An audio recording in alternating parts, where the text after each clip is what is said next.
बातमी डोंबिवलीतल्या बेकायदा रेरा घोटाळा प्रकरण आणि या प्रकरणी रेरा घोटाळा प्रकरणातील इमारतींवर कारवाई होणार आहे।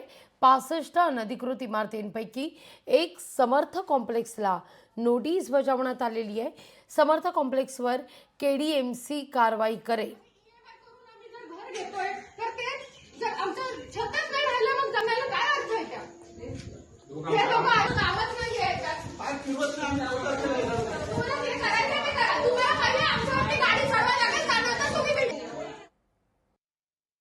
तर आम्ही रामनगर पोलीस स्टेशनमध्ये गेलो, तिथे पण विनंती पत्र दिलं, तर ते म्हणे आम्ही काय नाही करू शकत, आम्हाला जे बंदोबस्त दिलाय ते आम्हाला वरतून ऑर्डर आलेली आहे, आम्हाला ते बंदोबस्त देणं भागच आहे। बिल्डर आणि जमीनदार म्हणजे जमीनदारांचा आमचा त्रास आहे, या लोकांचं काय आपसामध्ये भांडण आहे, त्याच्यामुळे हा सगळं प्रकरण चालू आहे।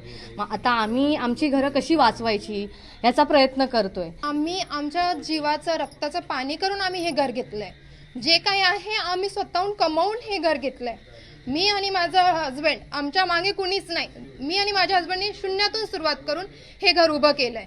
आणि आता फक्त त्यांच्या बिल्डर आणि त्यांची जी काही फॅमिली मॅटर्स आहे त्यामुळे आमचं बिल्डिंग तोडायचं आहे, त्यामुळे हे सगळे काय चालले आहे, त्याच्यामध्ये आम्ही गोरगरिबांनी काय करायचं, आम्ही कुठे जायचं।